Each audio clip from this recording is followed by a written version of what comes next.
күйөөмө ээрчитип келип акчаны берип документти колуна берип 5000 берип документ менен киргизсем дагы 1,5 миң бересиң деди. 1,5 миң алып бердик. Сени билиолорго канча сомага? 1000 сомдон бердик 2 жыл. Кимге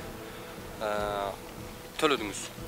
Эчекеге эле чогултуп бердик. Мына садикке 2 баламды алып келем, бир кызым, бир эме баламы. Яслиге кичинекей кызым алып келем. Өкөнө мен 10 миңден акча бердим. Акчаны сиз чогултуп атасызбы?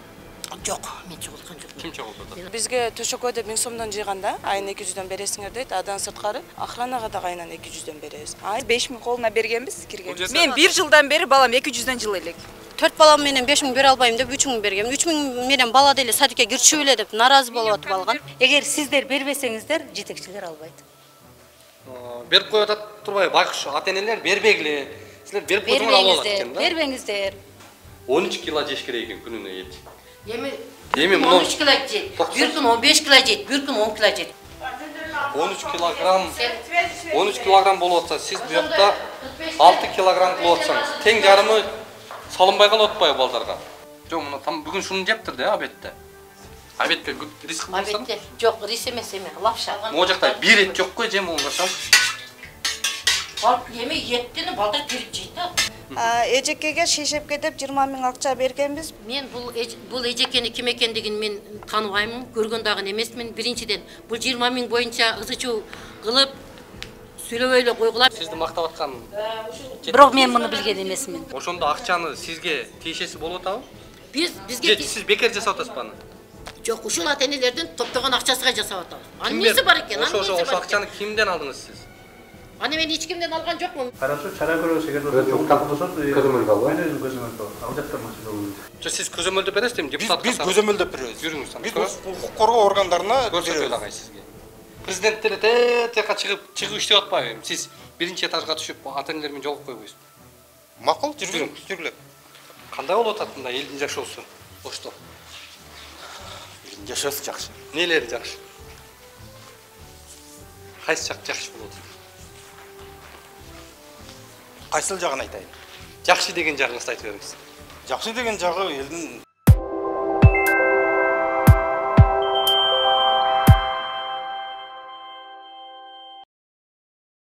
Москвадагы журтташтарга жарыя, алыстагы мекендештер, сиздер үчүн Айдын клиникасы каалгасын ачты. Дареги текстильщик метросу, Люблинская көчөсү 17, 3 корпус. Медициналык борбордо стоматология күнү-түнү иштейт. Ал эми терапия, гинекология, урология бөлүмдөрү, балдарды сүннөткө отургузуу, анализ тапшыруу, УЗИ. Саат 9-дан 21:00-гө чейин жума бою дем алышсыз кызмат көрсөтөт. Айдын заманбап жабдууларды орнотуп, тажрыйбалуу такшалган дарыгерлерди гана ишке алган. Улукбектин катталуучуларына атайын акция. Клиниканын стоматологиясында рентген жана консультация акысыз. Ишемби жана жекшемби күндөрү тиш жолуу бекер. Ишемби күнү гинекологдун, жекшемби күнү терапевттин кабыл алуулары акысыз. Айдент. Ооруга асыл мекендеш. Урматтуу мекендештер, Москвадан Кыргызстанга жүк ташыган ишенимдүү ишкерди сунуштайбыз. Ишкердин аты жөнү Зайырбек Маматкаримов. 12 жылдан бери профессионал иш алып барган командасы аманатка кыянаттык кылышпайт. Жүктү Москванын бардык жеринен алып кете алат. Алган жүктү Кыргызстандын бардык облустарына аман-эсен жеткирүүгө кепилдик берет. Кыргызстанга жумасына 2 машина жиберилет. Жүк баасы көлөмүнө жараша ыңгайлуу баада 500 рубльдан өйдө бааланат. Дареги Нижегородское метросу, Перовское шоссе 9, строение 7. Байланыш телефондор +7 926 788 70 70 0704 70 70 21.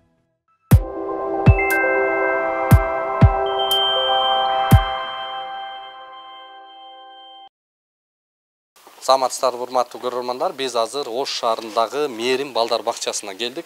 Өзүңүздөр көргөндөй, дал ушул бала бакчада мыйзамсыз чогултуулар, мыйзамсыз ушул ата-энелерден акча алуулар болуп атат деп бизге кайрылуу түштү. Дал ошол кайрылуулардын негизин өзөгүн билүү үчүн дал ошол мекемеге келдик. Азыр кандай жооп беришет, эмне деп жооп беришет, алдыда сиздерге буйрсаны көрсөтүп беребиз. Аты жөнүңүз ким? Айжан. Бул жерде азыр бир кызым окуйт.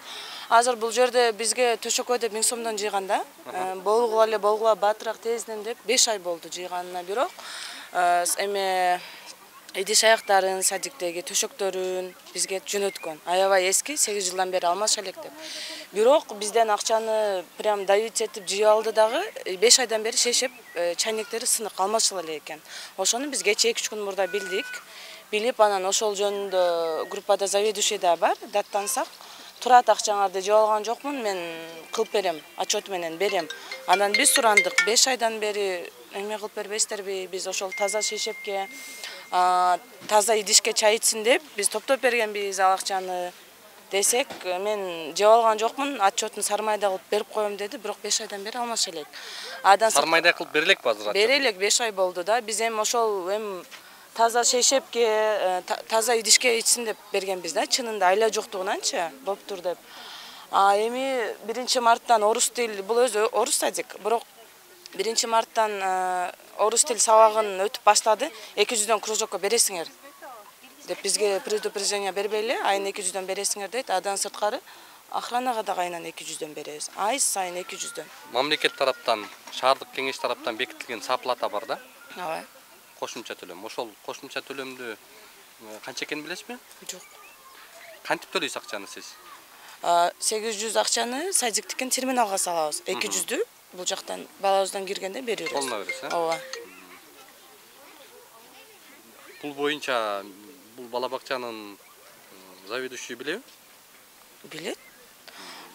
Кайсы бир ата-эне айтып калды, что ошол 200дөн айына топтогондо эмне кыласыз, ошол акчаны охранага деле, бул жерде көп группа бар. Бир группада 40-50дөн бала.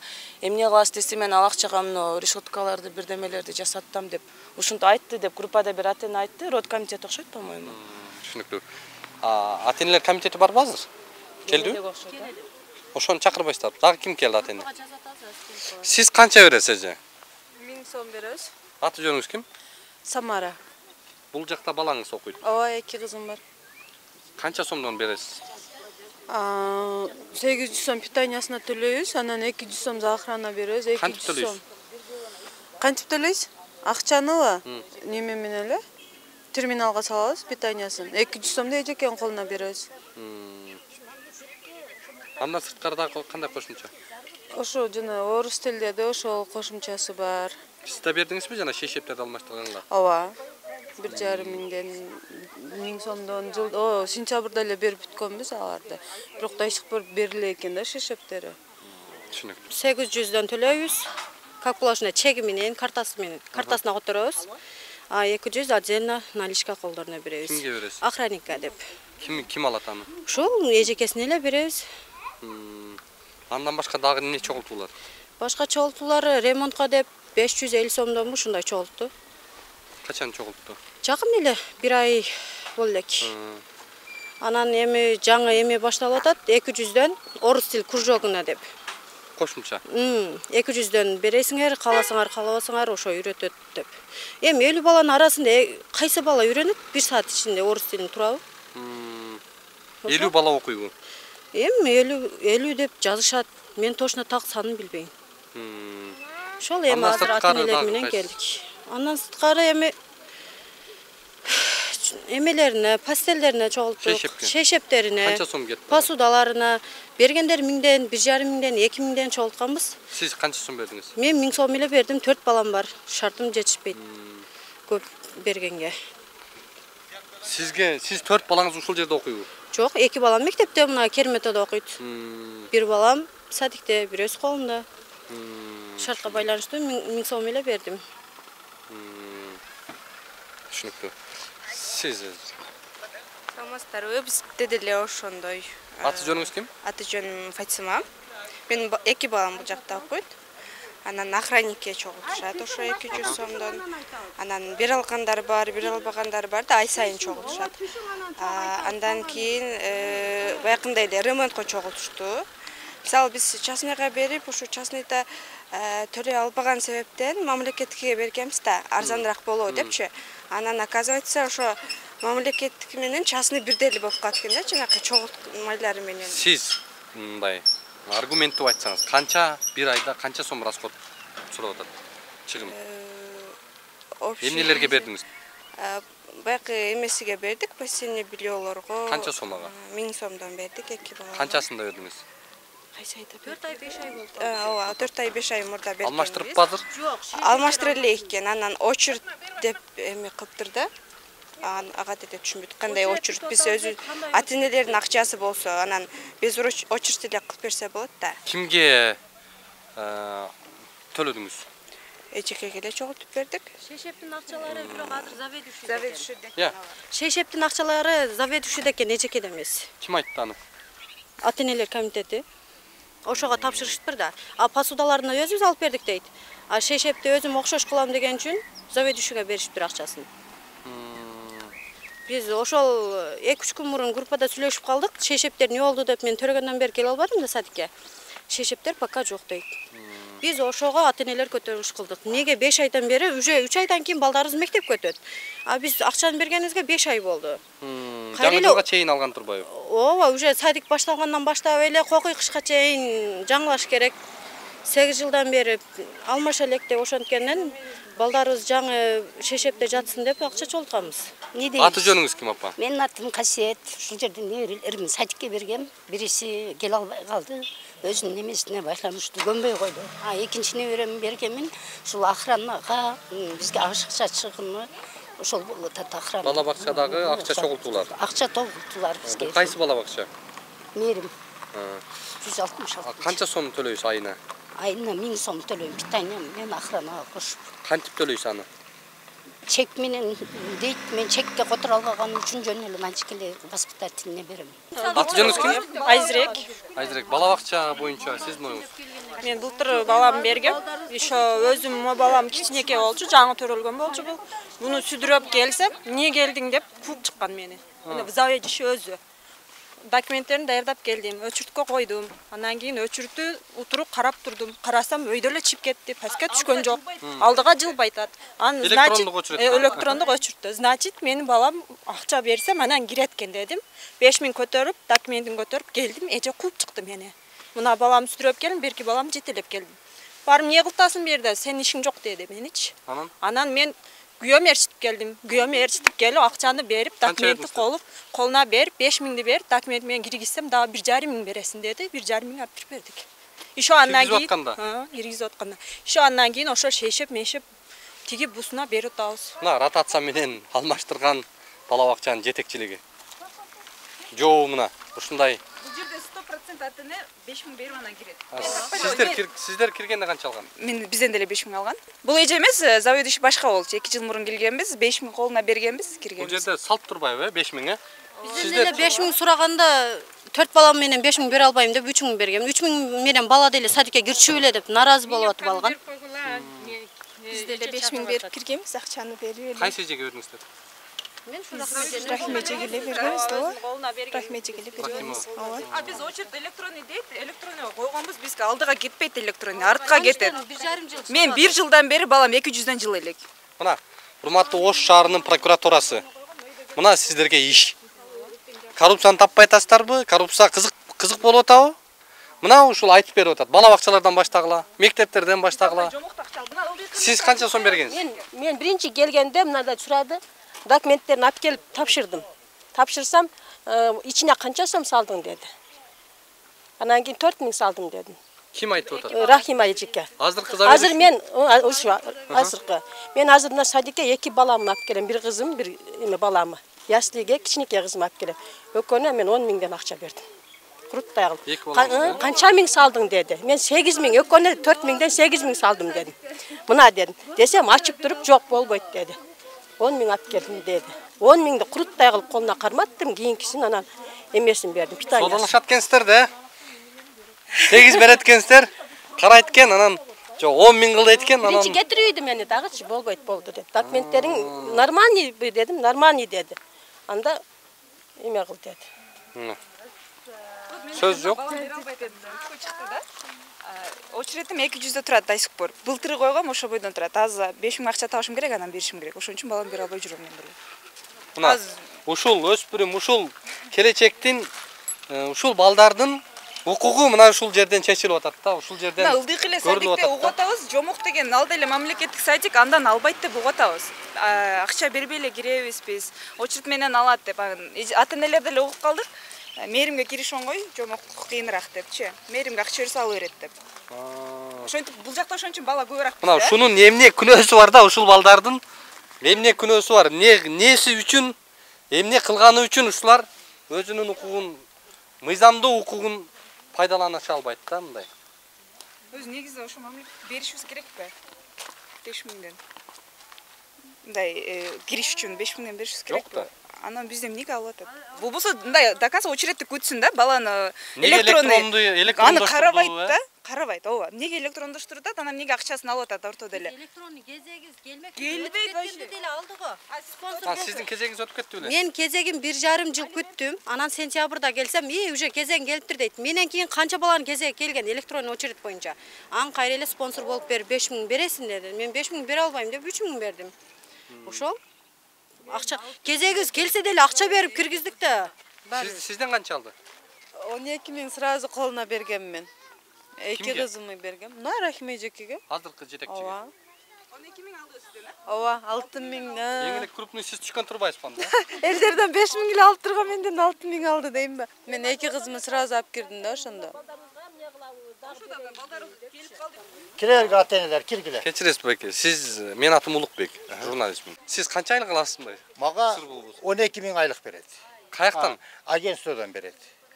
Начальнигим канча алышы өздөрү. Сизге деп ата-энелерден акча чогултуп аткан алып сизге аласызбы? Жок, мен агентстводан мага берип кетип берет 12 миң. Агентстводан гана берет сизге. Агентство бияктан кирип, улардын келишими бар агентство менен. Олар келишими. Onu мен колума тиши 12 миң тиер. Түшүнүктүү, рахмат.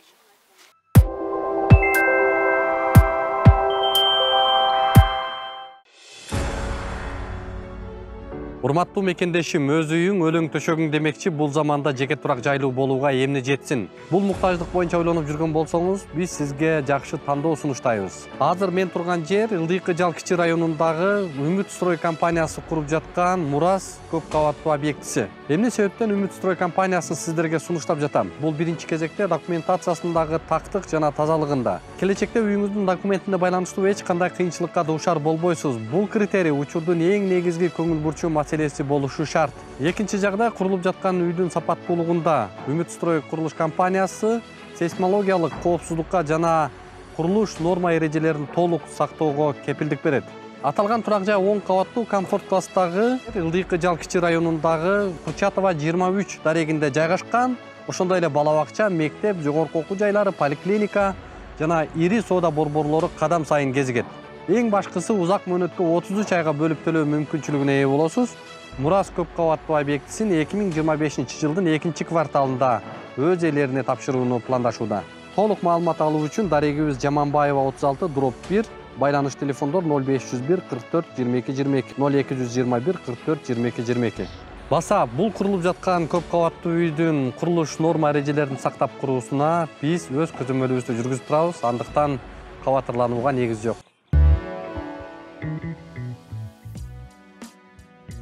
Саламатсызбы? Келип кап. Денсаулыгыңыз жакшыбы? Кандай, Улукбек, жакшысыңбы? Улукбек. Билем кам сени. Тааныймын.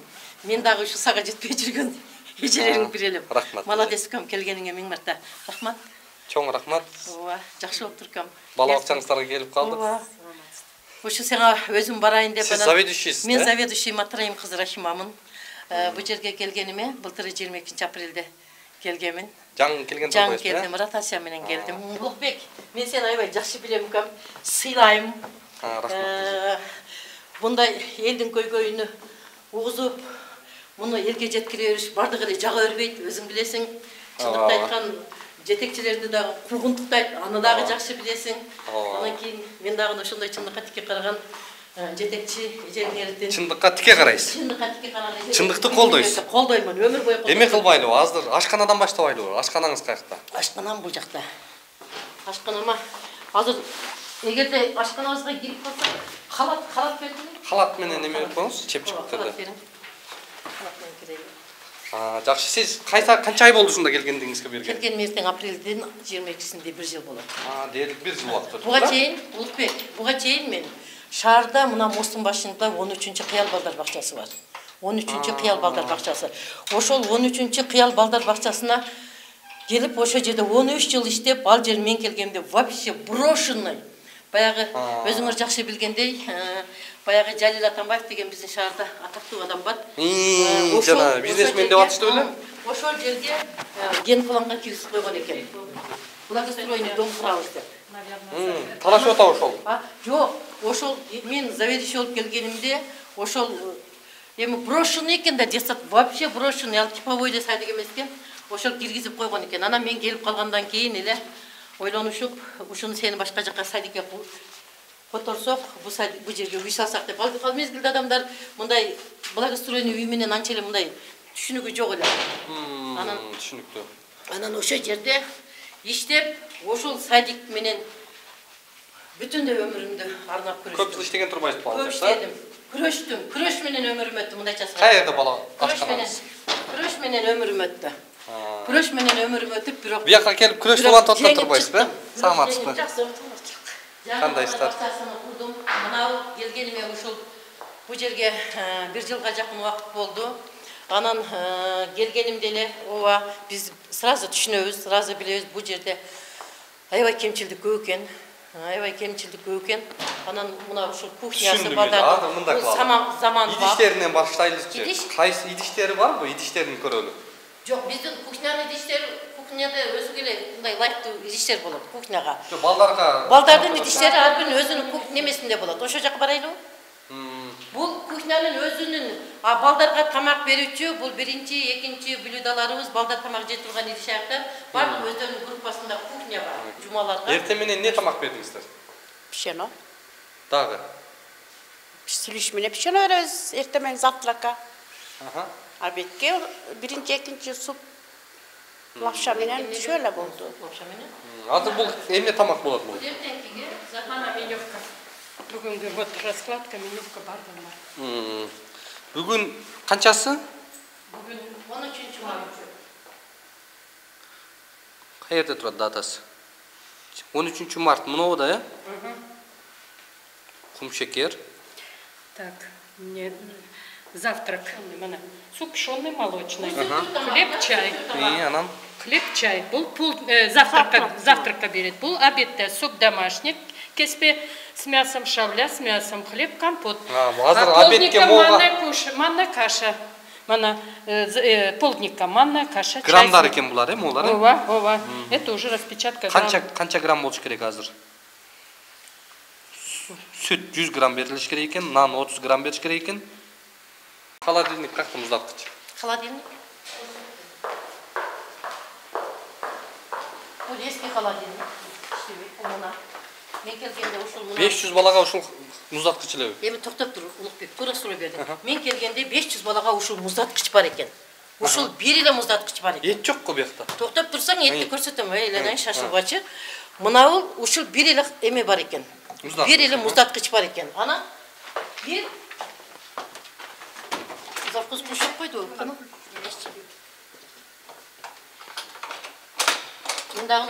Муздакчы алдыңызбы? Анан мен ыйлактап жүрүп, чуркап жүрүп, гарнога чуркап жүрүп, бир холодильник, мына холодильникти койдурттум. Вообще болбойт анан. Бир мына муздакчы бар экен. Мына эми биз этти мындай беребиз.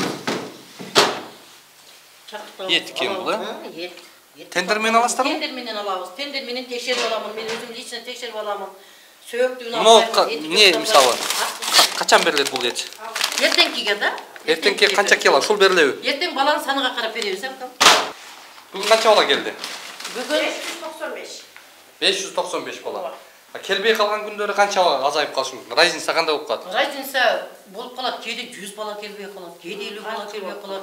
Кээде вообще мындай, например, декабрь, январь ичи вообще бала аз келди, например. Түшүндүм. Азыр мисалы 500 бала мейли 95 келбей койсун. 500 балага. 500 балага могу жерде этти көрсөтүп атасыздар сиздер. 13 килограмм баарына. 13-100 килограмм баары. Мына бир күндүк тамагыңыз бар? Жок, бир күндүк деп айтылбайт. Бул жерде, например, алып келип коет. 30 килограмм алат, 40 килограмм алып келет. Канча алып келди? Сиздер приход кылдыңыздарбы? Бүгүн канча 30 килограмм? 30 килограмм келди, мына 30 килограмм. Например, келди. Бул бүгүнкүгө келди. Бүгүнкүгө 30 килограмм келди, баланын саныга карап берди, калганы калды. Эртеге дагы баланын санын карап туруп, бүгүн 30 кило келди сиздерге. Бүгүн ооба понедельник. Кана ошол приход барбы кагазы? Кана?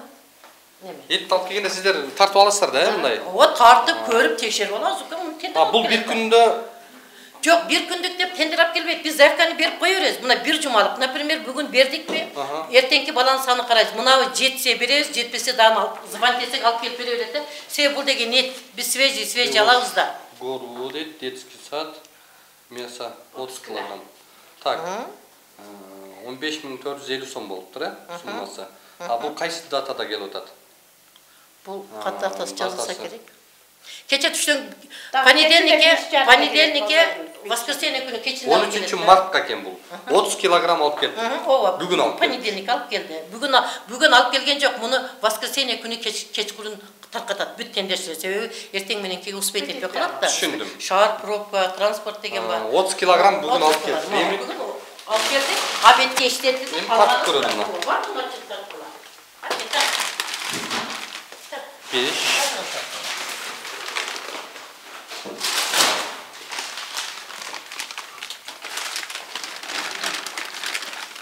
Тиіп қалбасын жаққа.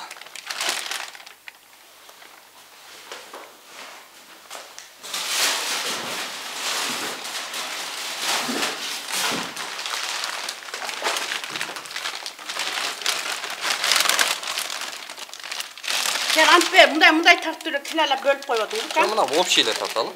26 килограмм, 54 грамм. Мынау ашқан көшті. Мұрынқы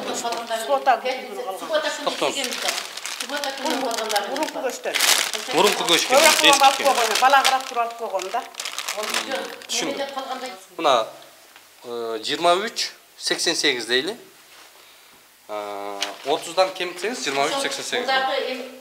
Астатта 15 килограммдан бұл суббота күні, ошын шығарғыла. 30 ошында общий бізде 45 килограмм ет болып отыр. 45 килограмм. Сіздер жетпеген үшін жеткізіп отады да сіздерге бүгін. Жоқ, еме 15 килограмм жетпей қалышы мүмкін. Біз балан санын білбейміз, зарайын айтып қой өреміз да. Себебі ет деген етірақ үш керек, етірақ қазанға түш керек. Бұл жерде 13 килограмм, 30 килограмм келіп отады. Так. 30-дан кемітеміз. 30 қосы, нар жағда 15 килограмм остатканы қосы, 30 еме. 6 килограмм бүгін ет. Жоқ. Біздің остаткабыз бар. Суббота күнгі 15 килограмм остаткабыз бар. Суббота көрсетіңізді, қанша келген? Қанша күн көтеп келген? Суббота күнгі 13 март. 13 күн есептебейсің бе? 15.450 сом. Сіздердікі 6 килограмм ғана бүгін ет қосты. Жоқ. Суббота күнгі остаткабыз кетті. Мына, например, ертеге дағын тартабыз, жетсе алабыз, жетпесе да қала береді. Остатка сүріліп кете береді, ақырында барып, айдың ақырында шығарабыз. Біз жетпей қалса айтамыз. О да себебі біз ашығыменен айтып қоябыз. Себебі азыр транспорт деген бар, пробка деген бар.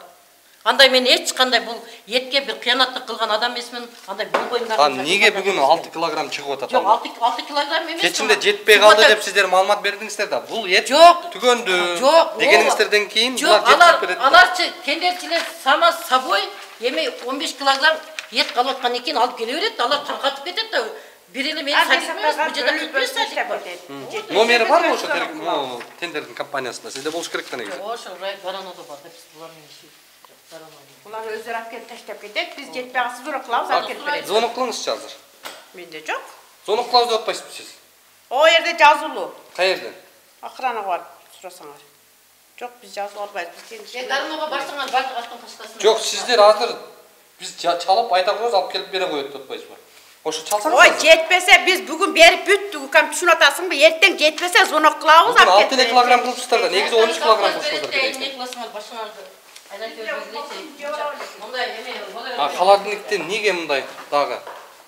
Бұл ескі холодильник, бұл ант іштебейді, бұл илгерки холодильник. Бұл іштебейді, бұл жақта холодильниктерде не бар?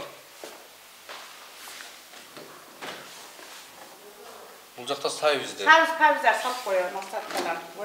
Жуып тарап қойдық, бұл жақта полный бүгін. Кәмден жуым болады да, еміз қалауыз да, бұл жақта мастаткалар. 13 килограмм болып отса, сіз бұл жақта 6 килограмм қылып отсаңыз. Тең жарымы салынбай қалып отпай балдарға. Тең жарымы қайықта.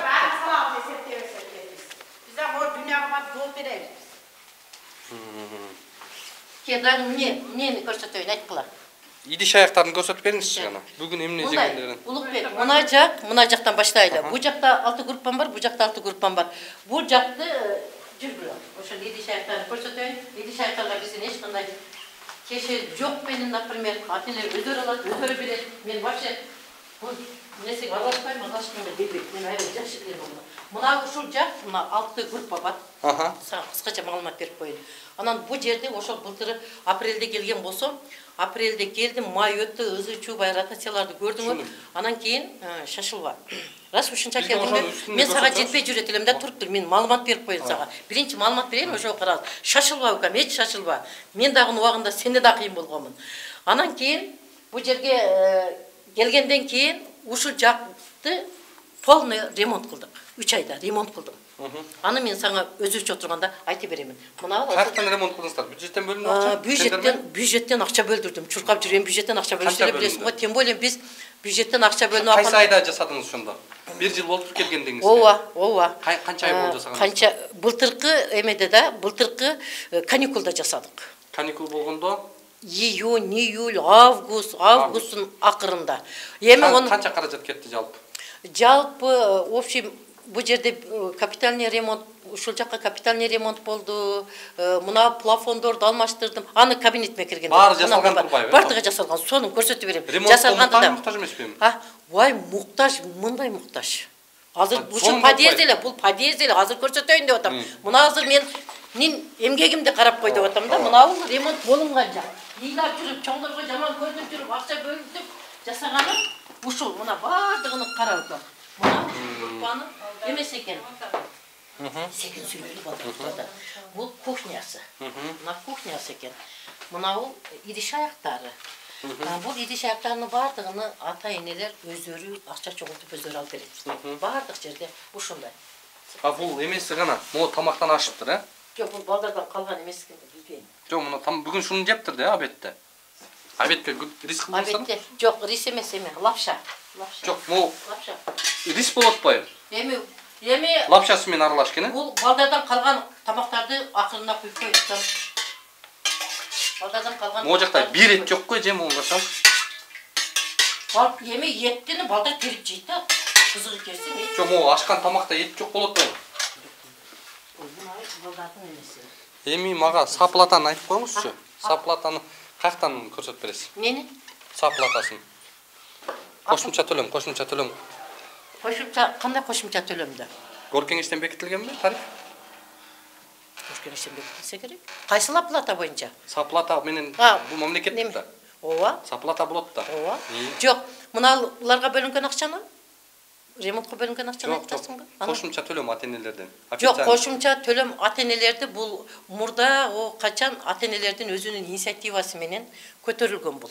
Көтөрүлүп, ата-энелер өздөрү кабыл алып, себеби өкмөттүн чөнтөгүнү бар. Ошону көрсөтүп бересизби? Жок, азыр мен аны каяктан көрсөтүп берем. Аны мен азыр көрсөтүп бергенге көрсөтүп бере албайм, бирок бул бар. Сиз өмүр бою иштеп жүргөнсүз да бала бакчада.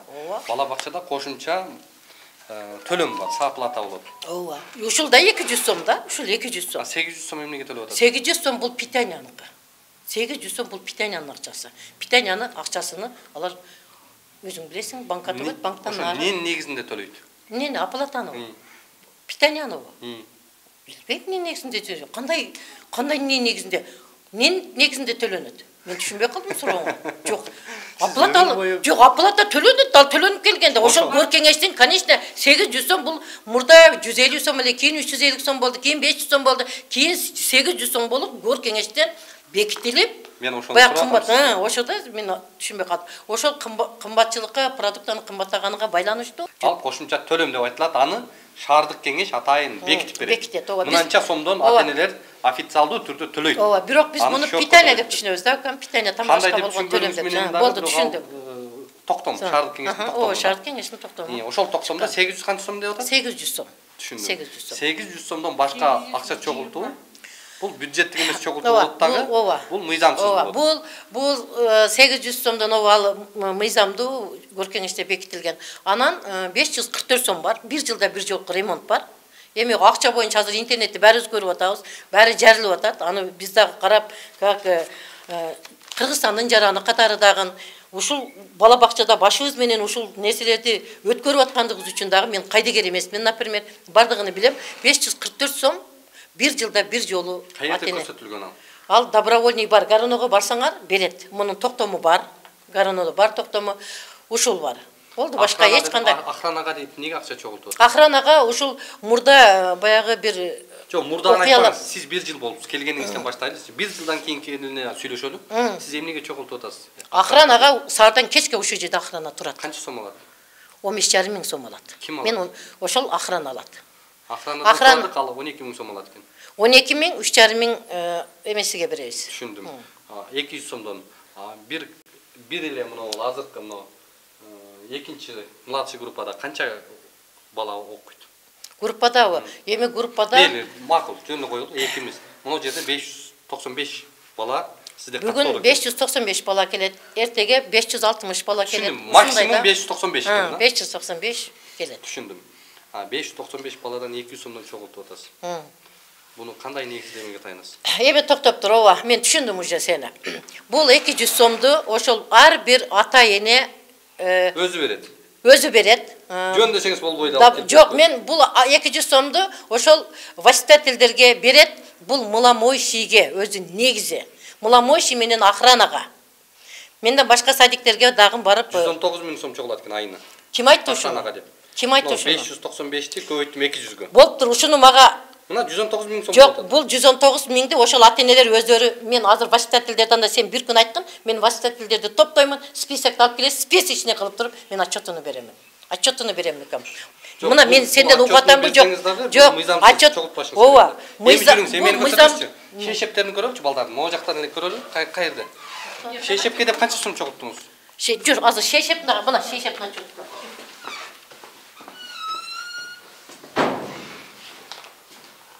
Шейшепке деп мен акча чогултсам эч кыжалат болбогула, мен ал акчалардан эч кандай корккон да жерим жок, мен дагы жок. Мына эмеге соны курпак неме балдарын кутуп атат да. Мына бардык группада бар. Мына беркин, мына. Бул жак ашкан экен. Мына.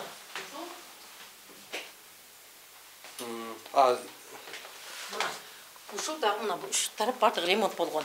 Азыр түшүндүм, мага шейшепти көрсөтпөңүз. Шейшеп кирелиби?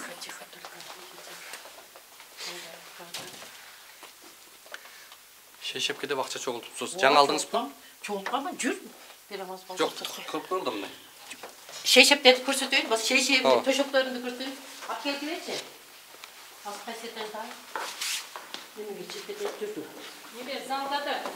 Үшүнчү өтпесек болобу? Onu çeçip koyarsan bolot değil mi?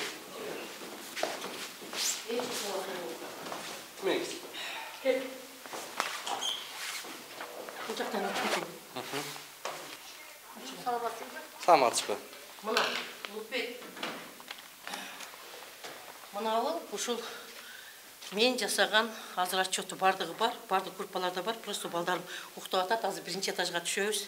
Мына шейшеби менен, мына төшөгү, мына шейшеби, мына кепка, мына жаңы. Азыр 3 группам калды, азыр тиктирип атам ушуну. Мына канчаны тиктирдиңиз? Азыр мен айтам.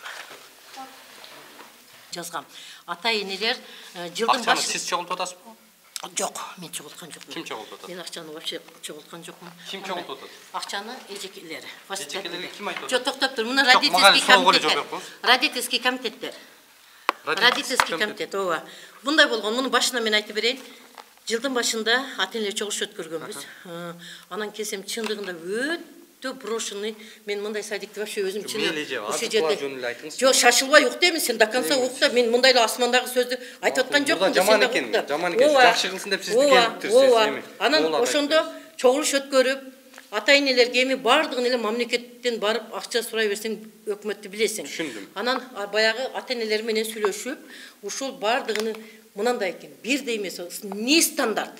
Төшөктөр мына эмеси, мына азыр бардыгы ушундай не стандарт экен. Анан кийин ата-энелер ошол жерде ата-энелер комитеттери бардыгы чогулуп, эмне кылайлы, ушундай иштей турган жетекчи келиптир, келгиле колдоо берейли деп, алар өздөрү бардыгы жылдын башында Мыламойший, эмелерге мына эмне идиш аяктарга, констоварларга иши кылып группадагы керектүү нерселерге бардык ошо родительский комитеттер өздөрү акча чогултат. Ушул жерде болуп азыр.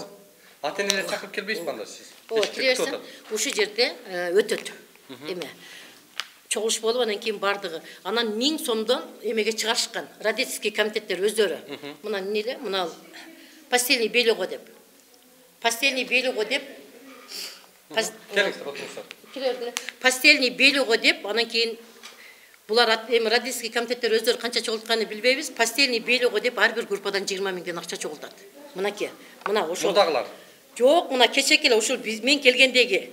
Мына жаңылап атпайбызбы? Жок, ошо мейли. 595 бала окуйт. Сизде жалпы? Эми мындайда. Жалпы канча бала окуйт? 595 болгону менен азыр мен сага бир күн сен турган, сиздин каттоогуңузда турган бала бакчага кирген, официалдуу каттоого түшүп, базага кирген канча бала бар? 550-560. Неге могу жерде 595 деп? 590 келет да, келбей жүргөндөр бар. Жок, мен аны сураган жок, келбегендерди айтпаңыз. Каттоодон өтүп, каттоодон өткөн 700дөн ашык болушу мүмкүн. 700 бала бул. Жок, каттоодон өткөн, бирок азыр вообще келбей койгондор бар, кетип калгандар бар, аны биз билбейбиз. Мына списокте эле толтура бар. Жооп берип коюңузчу. Бала бакчага каттоого туруп, сиздердин каттоодон өтүп, кирди деген канча списокто канча бала бар? 560-570 эле бала келет. 590. Жок, келгенин сураган жокмун, киргенин сурап атам мен. 550. Неге 595 азыр 700 деп? Баланы мен азыр таганы каяктан билем, мен канча бала жүрөт. Жозаведиши болсо бул бир күн келет, бир күн келбей койгон канча кетет. Бир күн келбегенин сураган жокмун, бир жума келбегенин сураган жокмун. Окуйт деген статуста канча бала бар? Окуйт деген мына 500 бүгүн келдиби? Мына окуйт деген бүгүн канча келген болсо, ошол бар да. Менин сиз компетенттүү эле кишисиз да, сиз бала бакчанын директорусуз. Мен суроону так берип атам. Мээрим бала бакчасына кирген канча бала бар? Мисалы үчүн бир мектепке кирсе, мен түшүнбөй атасызбы? Bir mektepte 2700 bala var ekan. Kattodun al bir күндө келбеген сураган жокпуз. Ошондой эле суроо сизге. Бул бала бакчада канча бала каттоого өтүп кирди? Мына 597 келиптир да. Мына 597 өттү. Ушундай. Эртеге мындан да башка болушу мүмкүн. Мен таң калып атам сизге. Бала бакчанын жетекчиси канча бала киргенин билбейсизби бала бакчаңызда? Неге билишим керек? Муну өзү жазылып турбай, мына кирген бала ушул. 597 бала кирди. Мен бүгүн күнү сураган жокмун. Бала бакчага канча бала каттоодон өтүп кирди сизге? 597 бала кирди да. Ишенип сизди ушул жака жиберсе. Сиз компетенцияңызды көрсөтүп атсаңыз. Кантип сиз бала бакчаңызда канча бала кабыл алганыңызды билбей атасыз? Канча баланы кабыл алдыңыз? Мен кабыл алган жокмун. Мага чейин кабыл алынган балдар булар. Мейли, сиз келгенде канча бала кабыл алынды? Мага чейин да кабыл алынган. Түшүндүм. Сиз келгенден кийин бүгүнкү күндө канча бала кабыл алууда сизде?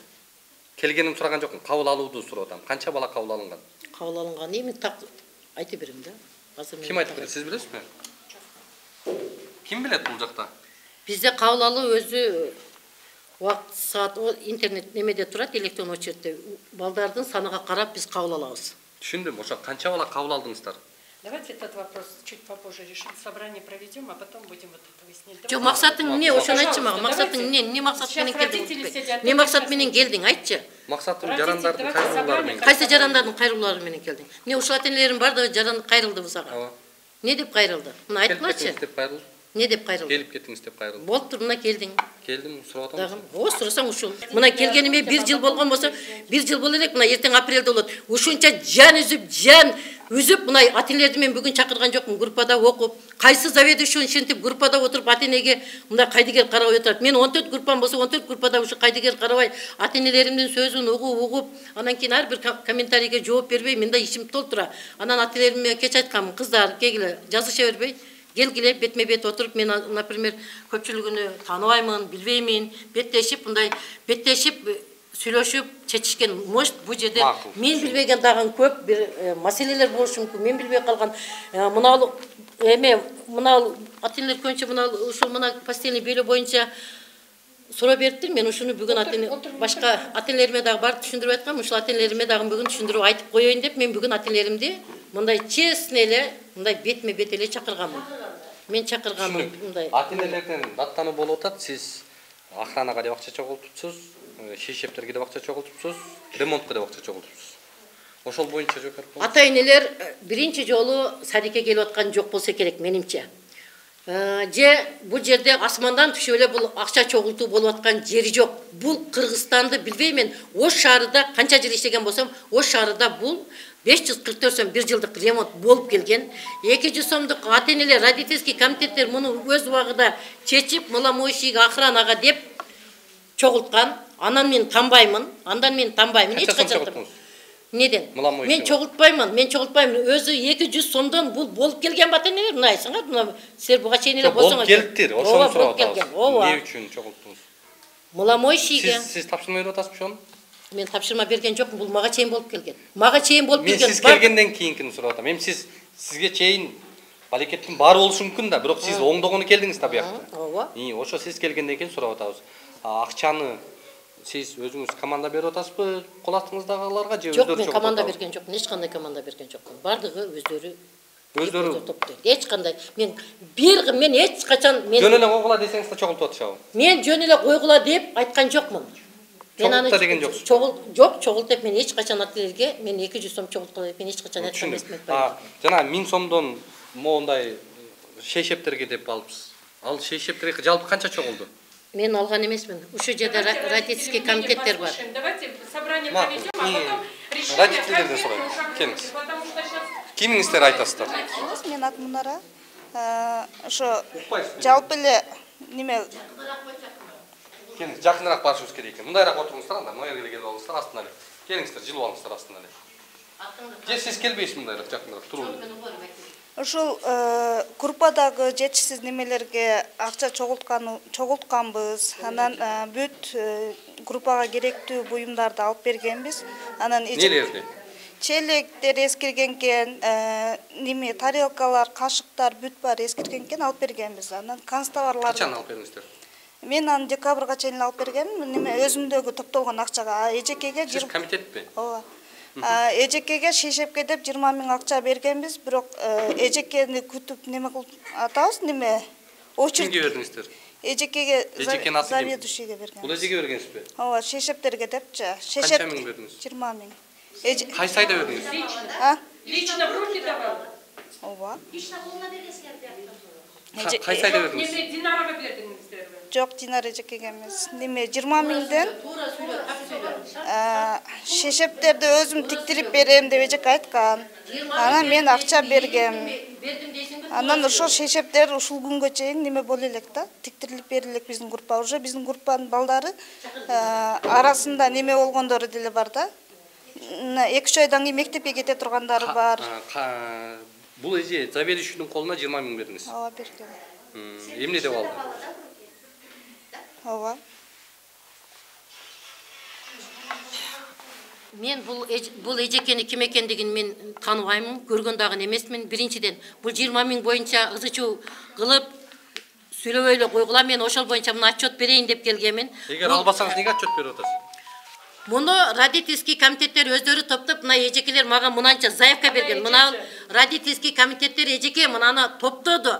Мына бизге мынанча постельный белье керек деп. Мынакей мен бардыгын 14 группаны жазып, тактап ар бириге. Мына азыр 3 эле группам калды. Калганыга 11 группага берилип бүттү. Мынакей азыр биринчи этажга түшсөңөр, ошол жерде жыйылып турат төшөктөр. 3 айдан кийин Азыр постельный белье азыр тигилип атат. Үкөм биз эле робот эмеспиз да.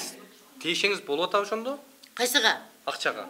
Акчага мен тиешем жок. Неге тиешем болот? Акчаны берип атса, сиз эмнеге отчет берип атасыз анда? Жок. Сиз албасаңыз эгер. Биз мынаны алдык да, мынаны алып жасап атабыз да. Жок, ошондо акчаны сизге тиешеси болуп атабы? Бизге сиз бекер жасап атасызбы аны?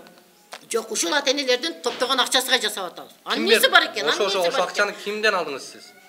Аны мен эч кимден алган жокмун. Мына ар бир эжекелердин өзү менен совместный базарга барып, алып, тактап. Сиз алдыңызбы акчаны? Эжеке көз алганбыз да. Сиз албадым деп атпайбы? Базарга барып, ата энелер каттап берген. Жок. Мына келсең. Эжеке, сиз мына биздин берген акчаларга туура сиз кылып берип атасыз. Бирок мен сизге 20 000 бергем. Эжеке эч кандай акча чогулткан эмес. Эжеке андай танбаңыз, таанысызбы меничи? Группада делет немалас. Динара эжеке 1 тыйын акчаны кармаган эмес, акчаны мен өзүм чогулткам, эжеке 20 миң бергем. Эжекеңиз тааныбай калды сизди. Тааныбай атабызды. Тааныбайт экен. Ошол кылгандарым, ошол кылган эми акчадан не болду? Акчаны алсак, мына биз балдарга жасап атабыз. Не болду? Ата-энелер жеп койду деп атабыз. Эмне ата-энелер жеп койду деп атабыз. Эмне деп сагарызданды? Жок, сиз таанып атпайсызбы? Акча алган жокмун деп. Мен отчетуну берем деп атам. Мен жеген жерим жок. Мен ушу балдар үчүн баардыгын кылайм. Брошенный болуп кетти деп айтып элек. Вообще брошенный болуп кетти. Мынакей. Мыналарды карагылачы мына. Вообще не стандарт. Мына мен ушуларды көрүп, бул эми ата-энелер эртең менен келип балдарды кечинде таштап кетет. Балдар кандай төшөктө жатып атат, эмне болуп атат, аны билбейм. Мамлекеттен шейшепке төшөккө деп акча береби? Жок да экен, бербейт да экен. Бир мамлекеттен мына мен Жок, сиз качан заявка бердиңиз? Негизи ким кылыш керек муну? Эми конечно, гарано кылыш керек. Гарано кылыш керек. Гарано кылыш керек. Жергиликтүү бийлик кылыш керек беле? Жергиликтүү бийлик кылыш керек. Биз мына мен ушунча жыл иштесем, например, мен эч качан эми Качан акыркы жолу өзгөртүлүптүр ушулар?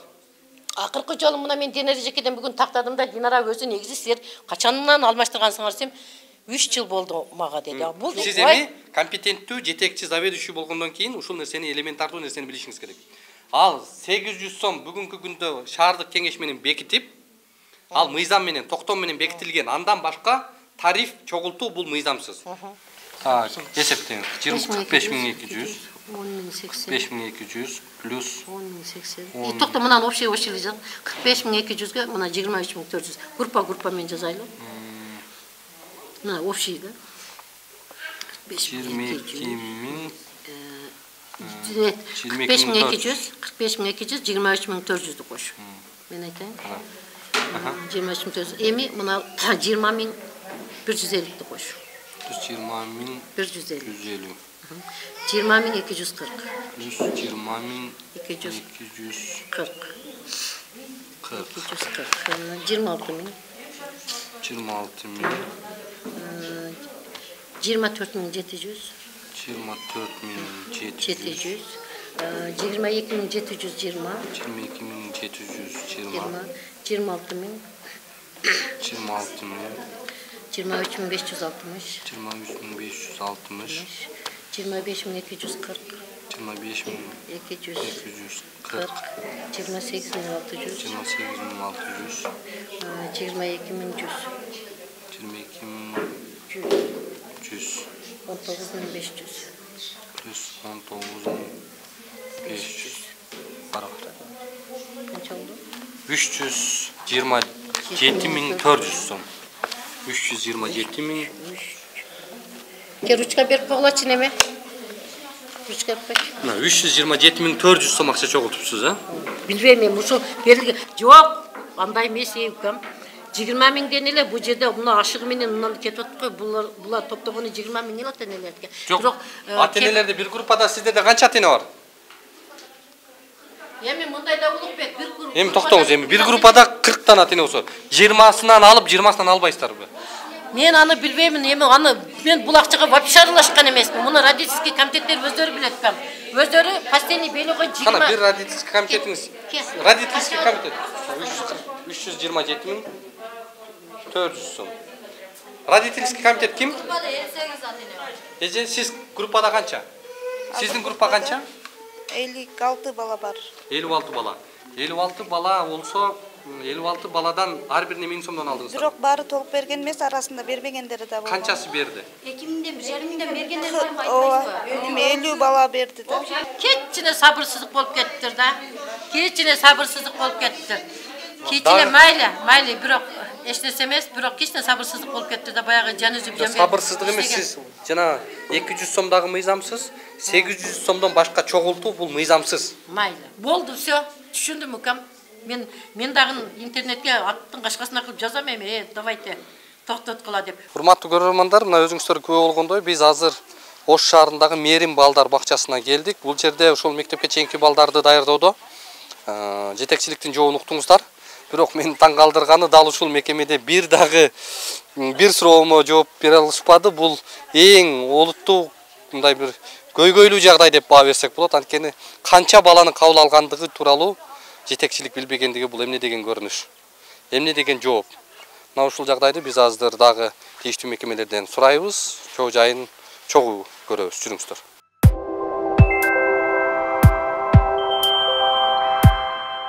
Азыр кечиресиздер. Бул жерде азыр катышып аткандарды биз чогулттук. Катышып аткандарды бир катар билип алсак болобу? Таныштырып коелу. Камерага билип алалы. Сиз Атайын ушул жыйын өзүңүз айтасыз. Ош шаардык билим берүү башкармалыгынын башчысы Аматова Санта Юсуповна. Мен башкы эсепчи Турдуев Темирбек. Ким? Турдуев Темирбек. Ош шаардык билим берүү башкармалыгынын башкы эсепчиси. Сиз? Мен башка адис ошо шаардык билим берүү башкармалыгы. Сиз? Ош шаардык билим берүү башкармалыгынын жетектөөчү адиси балдар бакчалары боюнча карайм. Кантип иштейсиз? Ош шаардык билим берүү башкармалыгында. Матраим кызы Рахима, ушул 69-чы Мээрим балдар бакчасынын директору. Даниярова Динара, аталган группанын тарбиячысы. Ош шаардык билим берүү башкармалыгынын экономист Жоробек Фурматбек. Ош шаардык билим берүү башкармалыгынын усулчусу. Биз урматтуу вице-мэр эмнеге жок? Азыр комиссия болуп мен жооп берем азыр. Туруп азыр. Демек сүйгүн ашты азыр тендерде комиссия болуп атат. Үчүнчү, экинчи этажда өзүнүн кабинетинде ошон үчүн түшө албайт. Саат 3-кө коюлган. Эмнеге түшө албайт? Эл келип атса кандай түшө? Жок, комиссия коюлган, ал жерге да эл топтолот да. Ал эл эмес бал да, эл менен жыйын өтүп атат. Жыйын бүтсө түшөт. Ага чейин мен алып барып атам жыйынды. Териштиребиз. Сиз азыр могу жерде протокол түзсүн, жазыңыз. Ким эмне деп сүйлөп атат? Мына ата-энелердин аргументтерин, ата-энелердин айтып аткан сөздөрүн, көйгөйлөрүн баарысын кагазга түшүрүп, протокол түзүп, протоколдун негизинде биз ишке түшүш керек да. Биз жөн эле келген жокпуз. Мына азыр нерсе ата-энелер арыз жазышты, арыз жазышты. Ар бир айткан муун, ар бир айткан арызын немесин арызга түшүрүштү. Ошо арыз негизинде бизден комиссия түзүлөт. Жыйын мыйзамдуу болуш үчүн азыр протокол түзбөйсүздөр. Жыйында деле мыйзамдуу кылабыз, протокол да түзүлөт. Бирок булардын арыздын негизинде гана иш жүргүзсөк боло берет. Азырча териштирүү иштери жүрүп атат. Түшүндүм. Бирок ар бир айтылган сөзү арызга түшүрүлөт. Протокол негизинде бул жерде талап деле кылынбайт. Арыз жазылат азырча. Бирок түшүп койсок болот. Бул уксаңыз жазса жазып коебуз азыр. Протокол жазыңыз. Жок, биз азыр негизинен мэрге келгенбиз биринчиден. Экинчиден ушул жагдайды көзөмөлдөп аткан вице-мэрге келгенбиз. Мэр жок болсо вице-мэрди жолуга ал деп атабыз да. Анан эми азыр чоңдордон эч ким укпаса, булар менен биз жана эле сүйлөшкөнбүз. Маселе чечилген эмес. Ошон үчүн келип атса азыр вице-мэрдин атынан эмне түштү? Вице-мэр сиз колуңузга бир протокол түзүлбөсө, анан кантип сүйлөйсүз эртең буяктагы нерсени? Жок, түзүлөт. Хорошо, түзөбүз. Каматка барыңыз, сиз жазыңыз протокол. Ал какта иштейт эже? Карамага иштейт. Ал өзүн бизден жазып жатам мен. Өзүнүн адамдарына чара көрөбү анан? Ошо чараны бул жакта протокол болгон текшерилет да. Шаардык билим берүү борборунун жетекчиси экенсиз, э? Ооба. Жалпы жолунан бала бакчаларга канча каражат бөлүнөт? Шаар боюнча. Шаар боюнча канча так каражат бөлүнгөнүн азыр биздин главный бухгалтер айтып берип койсун. Анан кийин негизги канча каражат бөлүнөт? Быйылкы жылды айтып берейин, 23-23 жылы жалпысынан 125 миллион 998 миң 800 сом каралды. Детсадтар жалпы балдар 45 бала бакча үчүн. 48 бала бакча. 45 биздин бюджет боюнча мен өзүм айтам да, бюджет бекитилген акчанычы. Мен Оркеңеш бекиткен тариф боюнча 48 бала бакча. Ал жерде өзүнчө дагы немелер бар да. Өзүнүн бухгалтериясы бар, садиктер бар да. Мен ошону кошпой мен өзүбүздүн жооп бере турган немени айтып атам да. Анын ичинен эң негизги акча бул тамак ашка бөлүнөт. 54 миллион 790 миң 300 сом. Андан кийин ремонт үчүн 12 миллион каралды быйыл. Машина оборудование деп жана жабдуулар сатып алуу үчүн быйыл 6 миллион 368 миң сом каралды быйылкы жылычы. Анан коммуналдык төлөмдөр үчүн да каралып атат. 9 миллион 918 миң свет үчүн электр энергияга, теплоэнергияга 30 миллион жылуулук үчүн, газга 650 миң, анан көмүр сатып алууга 522 миң 500 сом. Ошо Мээрим бала бакчасына канча каражат бөлүндү? Быйылкы жылы азыр тосмосун сизден сурап атабыз, жетекчиден сурап. Жок, бул бухгалтер өзү жооп берерсиң. Бухгалтер жооп берет. Ошол Мээрим балдар бакчасынын быйыл тосмосун оңдоп атабыз, көрсөңүз керек, барып жол жактан адамдар кирип кеткен. Ошол жерде 294 миң болду, 294 миң. Жок, биз отдельно бөлүнбөйт. Каражат, гароно канча каражат бөлөт? Аны кошумча берип коелу, бирок мен азыр общий айтып атам да, азыр быйыл акча тамак ашына деп өзүнчө бөлүнөт, мен аны алып келбептирмин. Буларда Канча болду? Сон.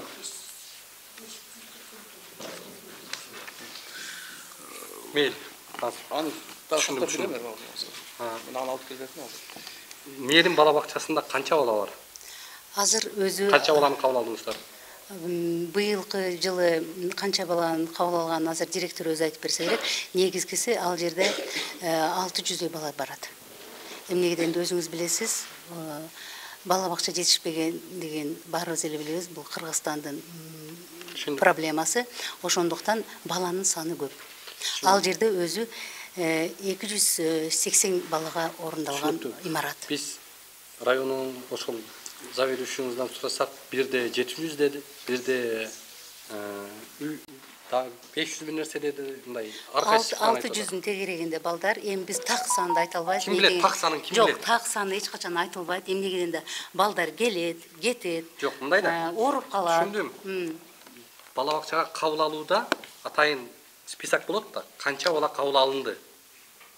Бул шарашкина контора эмес да. Сиз туура айтасыз. Канча бала кабыл алынды? Фактическая посещаемость деп коет, списочный состав. Списочный сурап атабыз. Списочный составда канча балаңыздар бар? Списочный. Списочный 650-ден ашык. 50-ден ашык ал, не кой бул кандай? Ал 650-ден ашык кой дегендей. Эмне деген мындай? Бул мамлекеттик мекемеде кантип болуш керек деген сөз айтып атасыңар. Канча бала так цифра? Улукбек, мен байлы сага айттым да, баланын так саны бир күндө, например, Жок, списочныйды сурап атабыз, баланын бир күндө. Списочный, бир күндүкпү? Списочный деп атабыз. Списочный 650, 670, списочный боло берет. Да бирок баланын так муну аныкташ мен сага бул боюнча аябай жооп берем. Биринчи бул маселени бүтүрүп албайлы анан кийин. Жок, азыр ошол маселе жөнүндө сөз болот. Списочный состав 633. Бирок 633 бала барды келбейт. Жок, кабыл алынган ошончо негизи. Где-то 550, 580 келиши мүмкүн. Эмнеге сурап атам? Анткени сиздер тамак ашка бөлөсүздөр каражатты, ошо списоктун негизинде бөлөсүңөр да. 633. 633 бала. Точно ишенелиби буга? Точно ишенелим. Түшүнүктүү, 633 бала экен. Бүгүнкү келгени 595 экен. Эми разница болуп турат экен. Да, болуп Району жалпы бала бакчага канча каражат бөлөт? Прочий расходторго бизде мисалы бир где-то 30% гана биз бөлөбүз. Главный бухгалтерга. Жок, акыркы эле айта алалычы. Акыркы айда эмне алып бердиңиздер?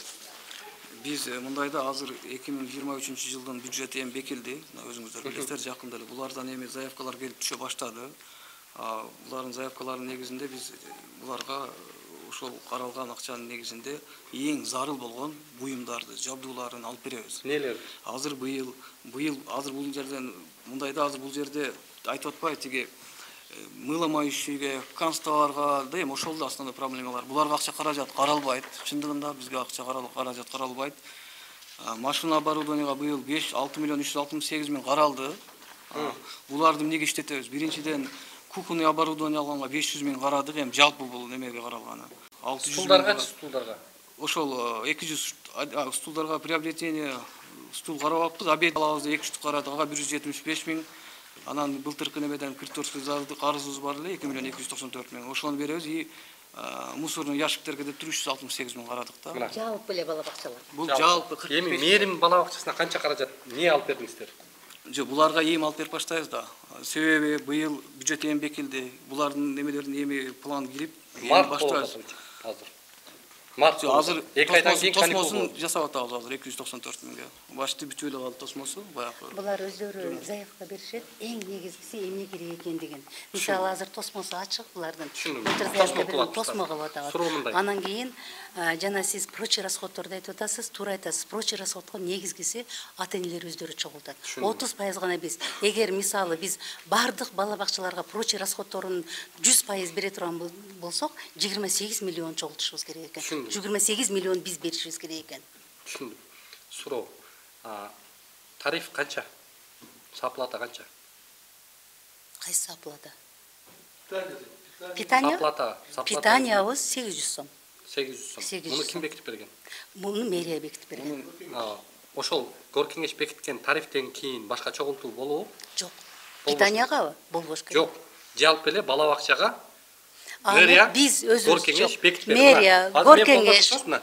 Горкеңештин 2022-23 жылды бюджет болуп турат. 22 жылы 48 бала бакчага 179 миллион 820 миң сом каражат бөлүп атат. 2023 жылы 251 миң 916 миллион акча бөлүп атат. Бала бакчалар үчүн гана бөлүп атат мына. Эми азыр счет, ата-эне счет дагы бар да, ата-энелер счету. Биз аны кошпой эле эмес. Мына ата-энелер счету, мында 120 миллион экен. Ошол быйылкы туру 120 миллион. 120 миллион 550 миң акча ата-энелерден жиналат. Жиналат. Эми бул план. Бул 800 сом, ошол план болот. 800 сомду жылдын аягына чейин ошончо болот деген прогноз. Ошол 800 сомдон башка акча чогултулбайт деп Горкеңеш токтом чыгарып берип атат силерге. Тарифти бир гана мыйзамдуу шаардык кеңеш 800 сом гана деп 850 сомму? 800 сомдон башка чогултулбайт. 800 сом бул мыйзамдуу саплата. Ар бир ата-эне төлөөгө милдеттүү муну. Бала бакчага жардам катары. Андан башка чогултуулар мыйзамдуубу? Жок. Охранаға чогултушпаш бул ата-энелердин өзүнүн укугу. Кааласа чогултат, каалабаса чогултпайт. Аны эч ким зордогонго акысы жок. Азыр. Бул тактабычы. Азыр. Мен оюм. Охранага акча бөлүнөбү? Охрана акча бөлүнбөйт. Бөлүнбөйт. Охранага бөлүнбөйт, эч качан бөлүнгөн эмес бизде. Кароолчу гана. Кароолчу каралган. Кароолчу. Түнкү имущество гана жооп берет. Охрана дегендер булар ата-энелер өздөрү жалдаган күндүз. Түнкүсүн сиздерде карайбы? Түнкүсүн карайт. Кайсы охрана карайт? Жана биз жолуккан кишиби? Ал эми көрдүңүздөрбү? Ал кишиге канча каражат каралган охранага?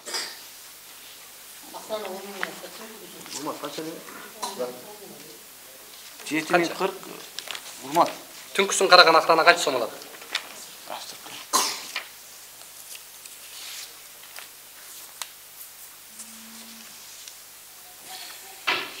Так, 7040 сом, общий колуна тийиши 5697 сом алат да. 5697. Бул түнкү карагандык үчүн. Бул ошол түнкү кароолчулук үчүн өзүнүн. Жанагы жерде биз барган жерде бир эле охрана турат, ал түнү дагы күндүз да карайт. Смен менен алмашат экен, бирок 12 миң сом экен айлыгы. Кошумча. Ал эми балдардын эмесин карайт. Балдардыкына кошулганда 6 миңге берки жактан кошулуп атат. Бир 6 миң сом кошуп берип атат, 12 миң. Бул өзү мындайда билим берүү уюмдарда эгерде ата-энелердин каалоосу менен болгон боюнча атайын күзөт уюмдары бар шаарда. Ошолордо ата-энелердин жанагы камкорлук кеңеши деп атпайбызбы? Ошолор ата-энелердин макулдугу менен өздөрү келишим түзгөн болсо, макул болсо койгонго акысы бар. Атак өкмөт тарабынан жана сиз айткандай түнү кароолчулук үчүн алган охрана ал өкмөт тарабынан тарифте бекитилген охрана. Ошол охрананын эки түрү бар да, ошону айтып. Түнкүсүн карап атат? Түндүз карайт, ошол. Күндүзгүсүнө жана тигилер смен менен 24 саат бою карап атпайбы? Ооба, тигиниси жана силер айткандай, жогоруда айткандай, охранный күзөт уюмдары менен ата-энелердин макулдугу менен түзүлгөн келишимдин негизинде алар өздөрү чечет аны. Биз кирише албайбыз. Түшүнүктүү. Эми охранага деп 200 сомдон чогултуп атыптыр да. Биз ал эже менен өзүнөн комментарий алдык, бирок алгылыктуу жооп ала албадык. Не кыласыздар ал акчаны? 200 сомдон чогултуп атыптыр. Билесизби ошол боюнча сиз? Мен дагы бир жолу айтайын, ал ата-энелер өздөрү чогултат, өздөрү билет. Ата-энелер койгула дегенге карабай туруп өздөрү алып келип берип коюп атабы? Эми ата-энелер өздөрү ошондой чечимге келсе керек да. Андай чечимге келсе ата-энелер бизге айтпайт эле да ошентип.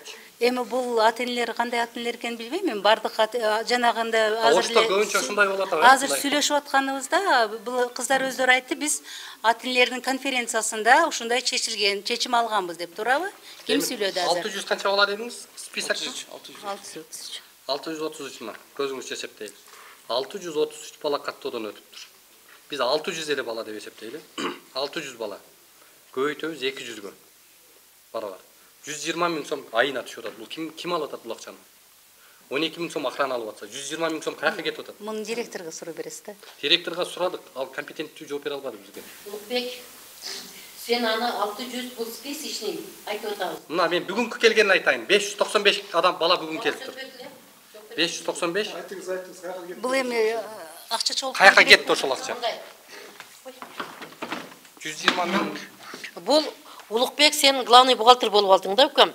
120 миң деп сен өзүңдүн эсебиңди мына урматтуу мына ата-энелер отурат биздин маңдайыбызда. 650 дедикпи, канча 630 бул списочный. Бул келгенде бүгүн келди 595. Бирок ушул мен акчаны чогултпайм, мен эжекелер чогултат. Мен өзүмдүн чындыгымды айтып берейин сага. Мен өзүм чындыгымды айтып берейин. Ушул ата-энелер bir группада 40 бала оплата тапшырабы, 50 бала тапшырабы, мен билгенден ушул 50ке жетпейт биздин балдарыбыз өзү. Бирок ушул 50 ата-эненин бардыгы эле ушул 200 сомду бербейт. Эми сизге сизге суроо дагы бир жагдай. Азыркы бала бакчанын директору качан кызматка келген? 1 жыл болуп калды. 1 жыл болуп калды. Азыр 1 жыл болуп калды. Кандай негиздемеге таянып сиздер кызматка алдыңыздар? Бул эжекебиз мурда 13-чү бала бакчада иштеген.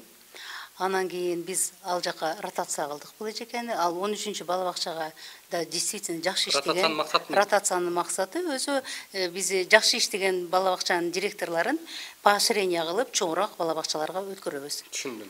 Анан кийин бул эжеке азыр баргандан бери мен билбейм неме кандай деп ата-энелер айтат, бирок баргандан бери иши жакшы. Группаларды полностью ремонт кылды ал жерде. Мурда группаларды билесиңер, кандай эле. Анан колунан келишинче ошол жерде сиз жакшы деп баалайсыз. Мен ишин жакшы деп эле баалап атам. Мен жакшы деп баалап атам. Сиз билим берүү министрлигинин өкүлүсүз да. Ооба. Сиз билим берүү министрлигинин өкүлүнүн позициясын айтып атасызбы, жакшы деп азыр? Мен өзүмдүн позициямды айтып атам. Адам баргандан кийин кичине ынтылып, иштеп, изилдеп, анан кийин спонсорлорду таап, ата-энелер менен сүйлөшүп, раз ушу Рахим эжеке жөнүндө аткандан кийин бир эле жаман жагын гана айтып, бул жерде жаман деп же каралоо максатында келген жокпуз. Келип атабыз, мисалы, мурунда эле балдарым келген, мен ушул жерде эжем кичинекей балдары аябай эле бардыгы туугандарыбыз келип 1 жашындагы эле билим алып келип атышат. Анан кийин жаман деп эле адамдын жаман жерин издей берсек, жаман жагы чыга берет. Анан бул маселе ушундай болуп калды. Биз көтөрбөгөндө балким башка көтөрүлмөк. Анан ушул эле маселе деп Рахим эжекени прям каралап жаман деп чыгарууга болбойт. Бере берүүгө макулсузбу? Эмнеге? Акчаларды. Жок, акчаны мындай мыйзам түрүндө будан кийин давайте ушу раз маселе ушундай болгондон кийин прайс кылайлы. Эжеке да өзүнүн оюн айтты, биз да позициябызды айттык. Эми будан кийин акча чогултулса, бизге комустун сиздин эмеңиз программаңыз дайым эле көрүп келебиз, больница болобу, башка мекемеге болобу, дайым айтасыз комустун эмеси депчи, мыйзамы деп. Пусть ошол бизге мыйзам чегинде ушундай топтолсун десе, эгерде бул ушу билим берүү министрлиги өзүнүн эмесин бекитип аныктамасын берсе, биз ата-энелер колдоого макулбуз, Айгүл. Бирок бул жерде бекитип берип атат. Шаардык кеңеш. Тарифти шаардык кеңеш бекитет Ошто. Ал 800 сомдо бекитип берип атат. Биз аны төлөп атабыз. 800 сомдон ашыкча төлөгөн мыйзамсыз болуп атат. Мен ушуну сунуштап атам да, Алыкбек мырза. Эми будан кийин балким билдик, эми билбедик, ар кандай эме ситуация болду да, ушудан кийин менин сунушум Рахим эжекеге будан кийин чогултуучу акчаларды бизге ушул мындай печати менен аныктаманын негизинде берсең чогултайлы. Сиз бала бакчага киргизип атканда акча бердиңиз беле? Жок, мен берген эмесмин. Мен неме онлайн очерт менен бергем. Канча сом бердиңиз? 6,5 миң бердим. Качан бергенсиз? Былтыры. Кимге бергенсиз? Рахим эженин өзүнө бергем. 6,5 миң сом сиз алдыңыз беле? Билбейт экенмин, аны такташ керек. Эмнеге берген? Спонсор болуп стол чыгалтырганмын. Алгансыз да? Алганмын. Мен сага бая көрсөтөйүн ушуларды десем. Сиз алдыңыз беле? Сиз бердиңиз беле акча? Канча сом бердиңиз сиз? Bir balama 5 миң, bir balama 4 миң бергенмин. 5 миң, 4 миң. 5 миң? 5 миң. Сиз канча бергенсиз? Бергем 6 миңден 12 миң бергем. Сиздер? Жок, бердим. Сиз? 3 миң бердим, 5 миң сураган. Сиз? Мен 2 балама 10 миң бергем, 5 миңден. Жок, биз барбаган жөнүндө айтпай эле коюңуздар бизге. Биз дагы Кыргызстандын патриотубуз, биз дагы Кыргызстандын ушул бүгүнкү президентибизди ар тараптан колдоп, ушул бузулуп бара бербе, мен сенин бүгүнкү ушул поступкаңа наразымын. Бир гана нерсе, мен урматтуу ата-энелериме айтар сөзүм бар. Турайлы мындай. Сиз көрдү? Өздөрүгө алдыртабыз. Мына мен алып койгонмун. Бардыгын столчиктерин алып келип берген. Өздөрү алып келип берген. Өздөрү алып келип берген. Эми жаманатты кылам десең кыла бересиң да, жаманатты кылам десең. Столду көтөрүп келди же сизге акча берди? Көтөрүп алып келсе алып келип берет. Болбосо магазинге берип коет. Эми мен бул ар бир ата-энени билбейм, аны карашым керек. Мен бардыгын жазып койгонмун тетрадка. Жакшынакай кылып, мына спонсорский столчик алып келди деп, мен сол столчиктерди коюп койгонмун ошол жерге. Сиздин уруксатпы сизге же? Ушунча жарым бадамда иштебесем, ушул жагдайга сиз кандай комментарий бересиз? Бул жагдайга мен каршымын. Акча чогултканга, акча алганга. Сизди мактап аткан. Бирок мен муну билген эмесмин. Мен өзүм жумушун гана азыр айттым сиздерге. Аны мен билген эмесмин, Улукбек мырза. Эмне кыласыз эми аны уктуңуз, билбептирсиз. Вообще көрбөптүрсүз, укпап. Эми мен сизге азыр айтпаймын, аны эмне кыларымды. Азыр эми барып, конечно, муну карайбыз да. Шордун карайбыз. Өзүнүн ошол немелерин карайбыз. Буларга баарына азыр мыйзам чегинде жаздырабыз.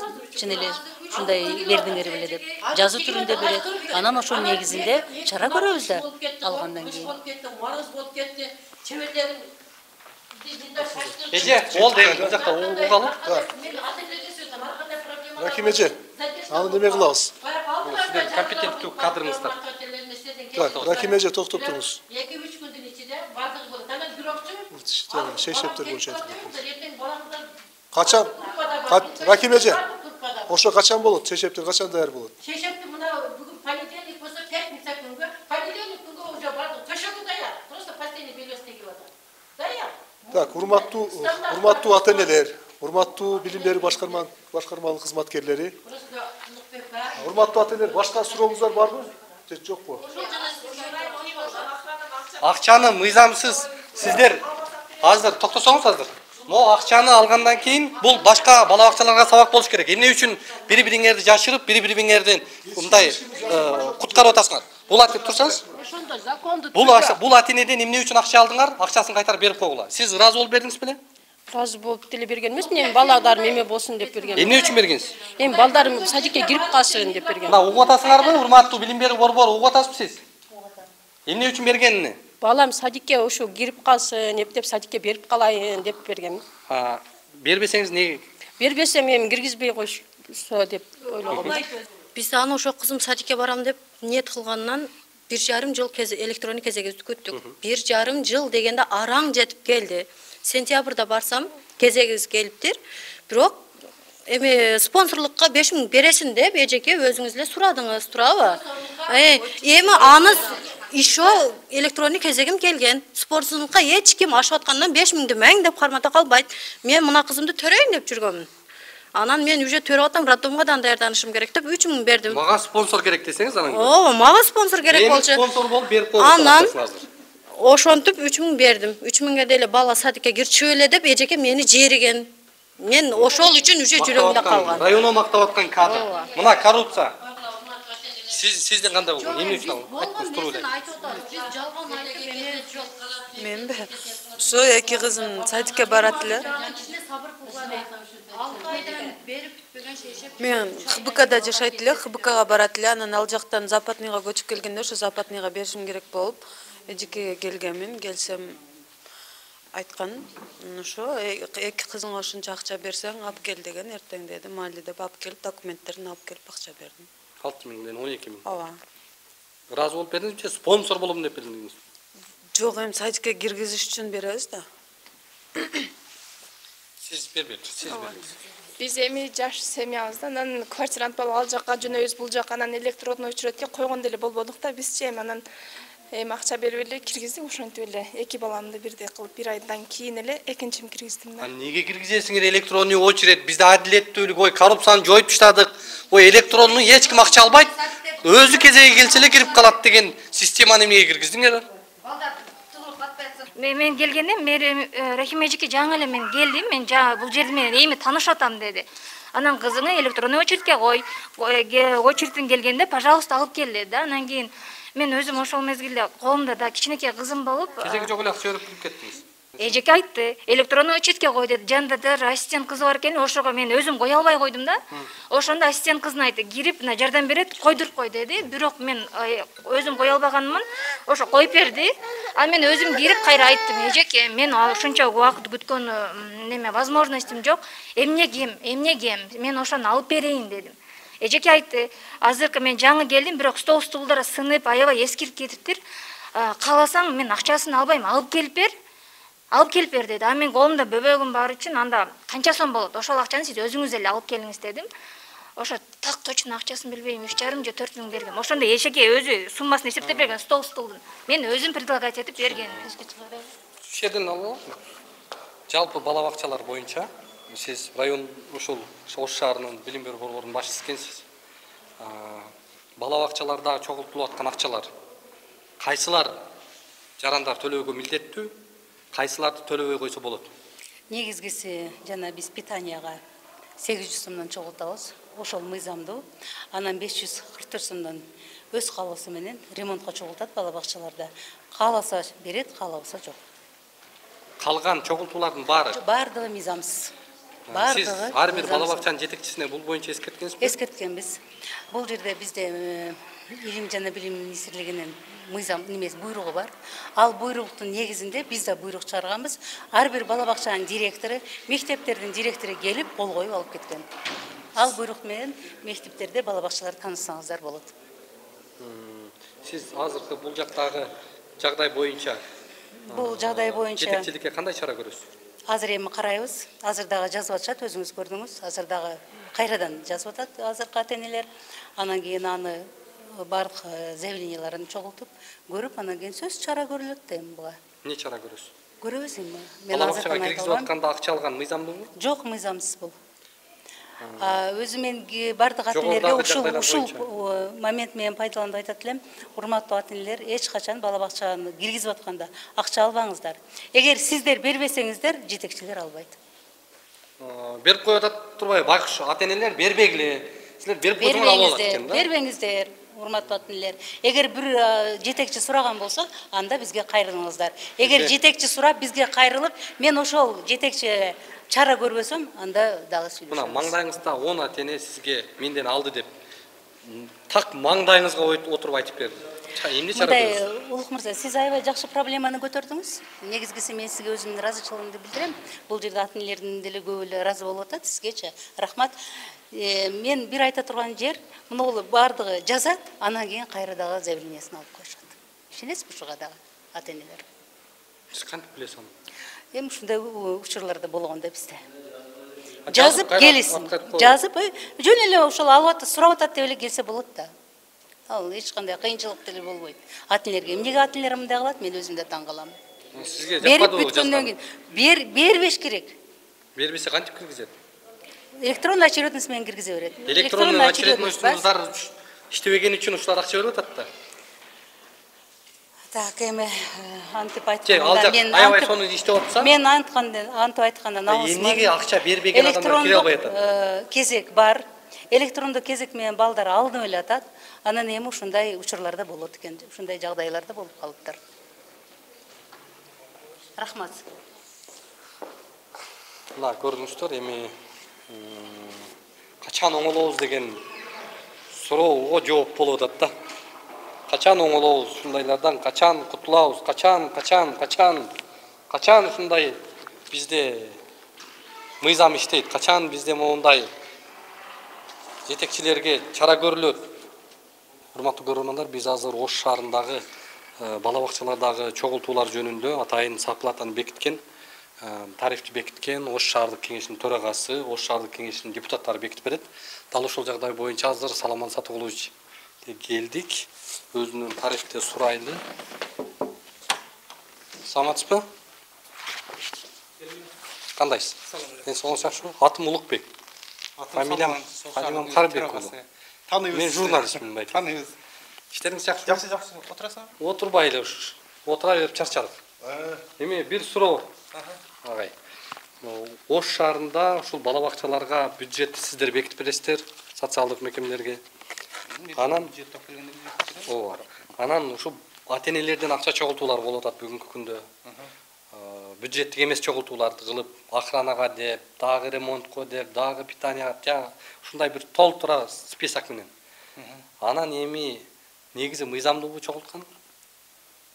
Мен ойлойм, мыйзамсыз деп элечи. Бул нерсе бир эле бала бакчаларда эмес, даже мектептерде деле ошондой болуп келет го. Президентке чейин эле жетип атпайбы, акча токтоткула депчи. Так суроо сизге. Тариф канча? Кошумча төлөм сапылаталар. Кошумча төлөмдү бал мыйзамдын тарифин карашым керек экен, мен жатка билбейм ал нерсени. Канча 600-700 сом тегерген болсо керек, а? Канча? Сиз мен Ошак кеңешин аппарат жетекчиси Абдырайымов Ильяс. Өкмөттүн токтому менен бекитилген бул 13 сом младший группага, 18 сом старший группага, бир күнүнө, бир балага бир күнүнө. Ал эми акыркы мына бир жыл. Эмне үчүн ал? Питание үчүн, питание үчүн. Эми естественно бул аз да, 13 сом, 18 сом бир күнгө аз. Эгер өкмөт 50 сомго бекитип берсе, биз айла жок 50 сом бекитип беребиз, төлөп. Ол жетпеген үчүн бир жыл мурун бул 1,5 жыл болуп калды. Мэрдин буйругу менен 800 сомго бир айына балдар бакчаларына бекитип беришкен. Мэр өзүнчө эле тарифтагы аныктап кое алабы? Кандай болуп калат? Тарифти ошондо бекитишкен 800 сом. Мурун 500. Тарифти ким бекитет өзү? Тарифти мэр бекитеби же депутаттар бекитеби? Негизинен тарифти депутаттар бекитет.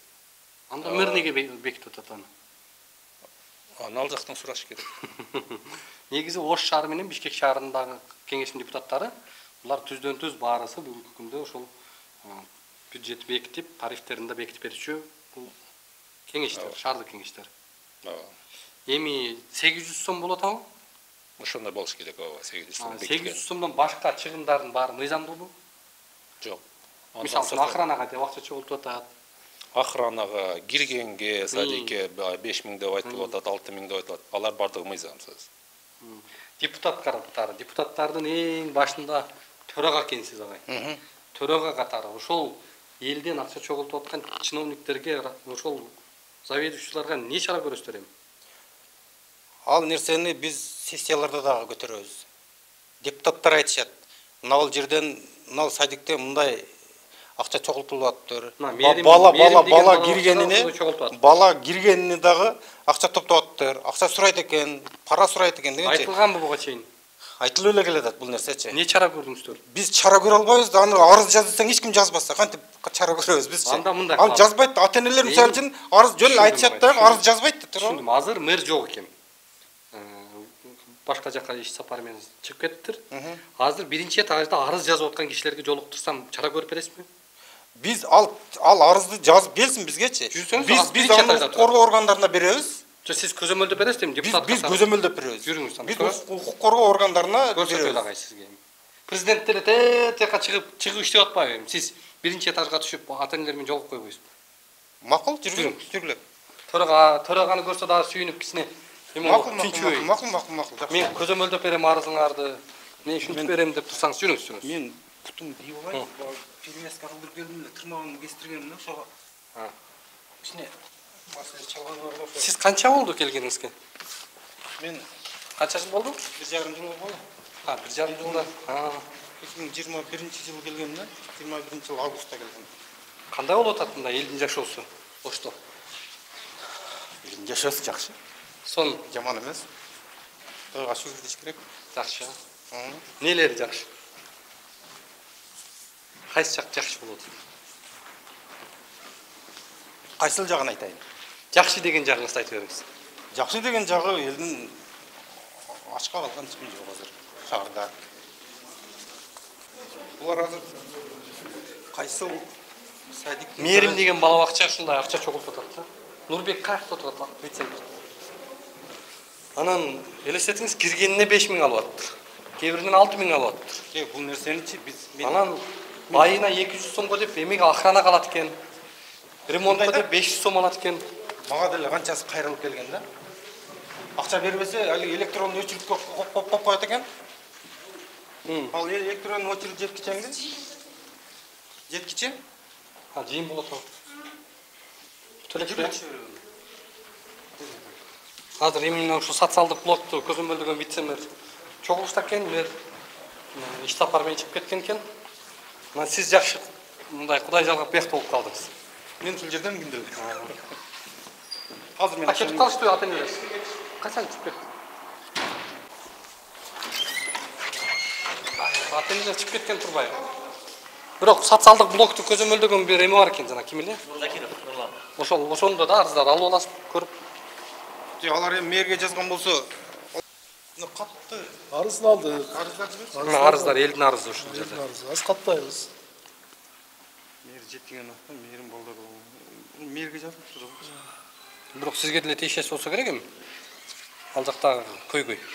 Ал жактагы көйгөй бизге тиешеси бар. Комиссияга сиздерден да кошулган да? Төраган мен сиз кирбейсизби өзүңүз эле? Комиссияга Көзүңүз депутаттар бар. Социалдык комитет бар. Социалдык комитеттеги депутаттар, комиссиянын депутаттары. Ошолордон кошулган. Бизди да кошуңуздар комиссияга. Комиссияга сөз кошулган. Кошсаң кыласыңар комиссияны. Азыр муну каттайбыз, эртең менен комиссия түзөбүз. Кошобуз. Тегерээк батыраак неме кылып, батыраак кылабыз. Чара колдонуп. Биз сөз жыйынтыгын чыгарабыз. Бир 2 күндүн ичинде эле кылган немени уюштуруу. Эртең эле баштайбыз. Эртең эле баштабы? Анда жыйынтыгын мында сиз айтып берет экенсиз анда эмне болгонуна, Макул. Ийгилик жакшы мындай. Жөнөкөй чоңдор негизи жөнөкөй болгон жакшы да мындай. Жакшы көрүнөт элге дагы. Эл чакырган жерге бар заматта бара калып, элдин көйгөй болсо сразу угуп, сразу мындай кыймыл кылган бул элден эле кайра алкыш аласыздар да. Макул. Бул жакта ошо сиз кырдырып жүргөндө биз келдик буяка. Ата-энелер менен келдик. Мына жерде бала бакчалардагы бир көйгөй да. Мына эптемес акча бөлүнөт экен. 250 миллион бөлүнөт экен. Эмегечи бала бакчаларда. Барынабы? Бирок ата-энелерден бүгүн акча чогултуп, бюджеттик эмес мыйзамсыз акча чогултуулар болуп атат да. Ошол жагдайды бул кызматкерлерибиз укту, көрдү, арызды официалдуу түрдө сизге кайрылды. Анан кийин ошол жетекчиликке бир чара көрсөңүздөр. Көрөбүз. Кызматтык териштирүү жүргүзүп, ошол ата-энелердин чөтөгүнөн негизсиз кол салып аткан ошондой заведующийларга катуу чара көрүп берсеңиздер, тартип болуп калмак. Мен жарым ай менен 1 ай мурун совещание аппаратына айткам, Гарононун жетекчисине айткам. Мектептерде, бала бакчада ушундай акча чогултмай болбосун, тармала деген. Айткам, андай такыр болбосун деп. Жок деп чыккан, эми азыр мага арыз кайрылды арыздан. Карашы чара көрөбүз, эгер болсо көзөмөл алып. Мен өзүм көзөмөл алып. Ал жакта маселе болду. Урматтуу көрөрмандар, биз азыр өзүңүздөр көргөндөй Мээрим бала бакчасы жөнүндөгү жагдайды мэрияга келип маселени койдук. Арыздарды алды, өзүңүздөр көрдүңүздөр. Анан эми чындыгында бул билим берүү тармагындагы ушундай мыйзамсыз коррупциялык жолдорго бөгөт кое турган учур келди деп ойлойбуз. Ата-энелерден негизи жок, жанагындай ар кайсы шылтоон айтып акча чогултуу бул чоң кылмыш болуп атат. Ошондуктан эми тийиштүү чаралар көрүлөт деген ойдобуз. Биз бул иштин жыйынтыгын эмне чара көрүп, эмне жыйынтык чыгаргандыгы жөнүндө дагы буюрса сиздерге көрсөтүп беребиз, айтабыз. Биз менен болуп туруңуздар, биздин баракчаларга катталып, биздин баракчадагы берүүлөргө пикирлерди калтырып, анан башкаларга бөлүшүп койсоңуздар, балким башка ушул ата-энелер, башка биздин жарандар көрүп, өздөрүнүн ушундай укуктарын үйрөнүп, өздөрүнүн бир мыйзамдуу укуктарын үйрөнгөнгө бир жеңилирээк шарт болот деп ойлойбуз. Бар болуңуздар.